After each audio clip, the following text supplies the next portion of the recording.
আসসালামু আলাইকুম। মাদার্স কিচেনে সবাইকে স্বাগত জানাচ্ছি নতুন আরেকটি রেসিপি দেখার জন্য। আজকে আমি কাঁচা আম মাখিয়ে দেখাবো। কাঁচা আমের সিজন এসেছে আর কাঁচা আম মাখা খাবো না, এটা কখনো হতে পারে? এইভাবে একবার আম মাখিয়ে দেখবেন, খেতে অনেক বেশি ভালো লাগবে।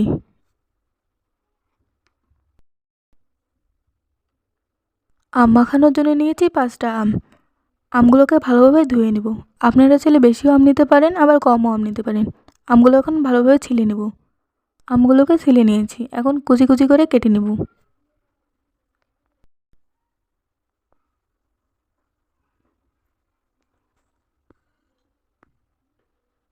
আমগুলোকে আমি বেশি পাতলা করেও কেটে নিইনি, আবার বেশি মোটা করেও কেটে নিইনি। নিয়েছি 6টা শুকনো মরিচ। আপনারা চাইলে কাঁচামরিচ দিয়েও আমটা মাখিয়ে খেতে পারেন। দিয়ে দিচ্ছি স্বাদ মতো লবণ। দিয়ে দিচ্ছি 1.5 চা চামচ চিনি। আমগুলো বেশি টক জন্য আমি 1.5 চা চামচ চিনি দিয়েছি। আপনারা চাইলে বেশিও দিতে পারেন, আবার কমও দিতে পারেন। দিয়ে দিচ্ছি সরিষার তেল। সরিষার তেলটা একটু বেশি লাগবে। এখন শুকনো মরিচগুলোকে ভালোভাবে মাখিয়ে নেব।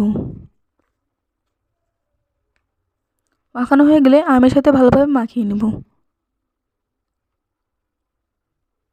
আমগুলোকে ভালোভাবে মাখাতে হবে, তাহলেই খেতে ভালো লাগবে। আমগুলো যত ভালো করে মাখানো হবে ততই মসৃণ হবে। আমগুলো ভালোভাবে মাখানো হলেই খেতে ভালো লাগবে। আমি আম মাখার সময় কাসুন্দি ব্যবহার করছি না, আপনারা চাইলে কাসুন্দি ব্যবহার করতে পারেন। আম মাখানো হয়ে গেছে।